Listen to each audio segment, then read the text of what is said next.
Chinese state media reports said that a fishing boat operating in the Indian Ocean has sunk and all 39 crew members on board are missing.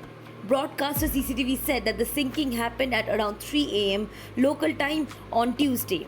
Reports revealed that the crew in the Chinese fishing boat included 17 from China, 17 from Indonesia, and 5 from the Philippines.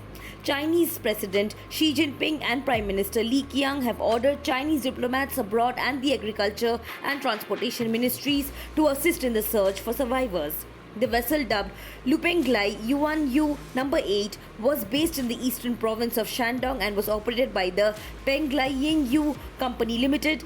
China is believed to operate the world's largest fishing fleet. Many of them stay at sea for months or even years at a time, supported by Chinese state maritime security agencies and a broad network of support vessels. No report has emerged yet on the cause of the sinking.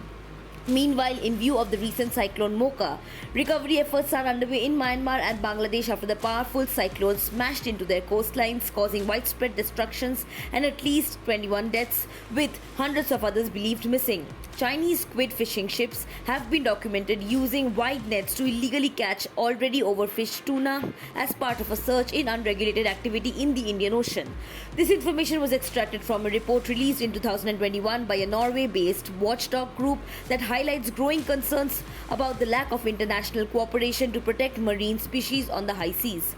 The US Coast Guard was also involved in a dangerous confrontation with Chinese vessels not far from Ecuador's Galapagos Islands in 2022 during a mission to inspect the vessels for any signs of illegal, unreported or unregulated fishing.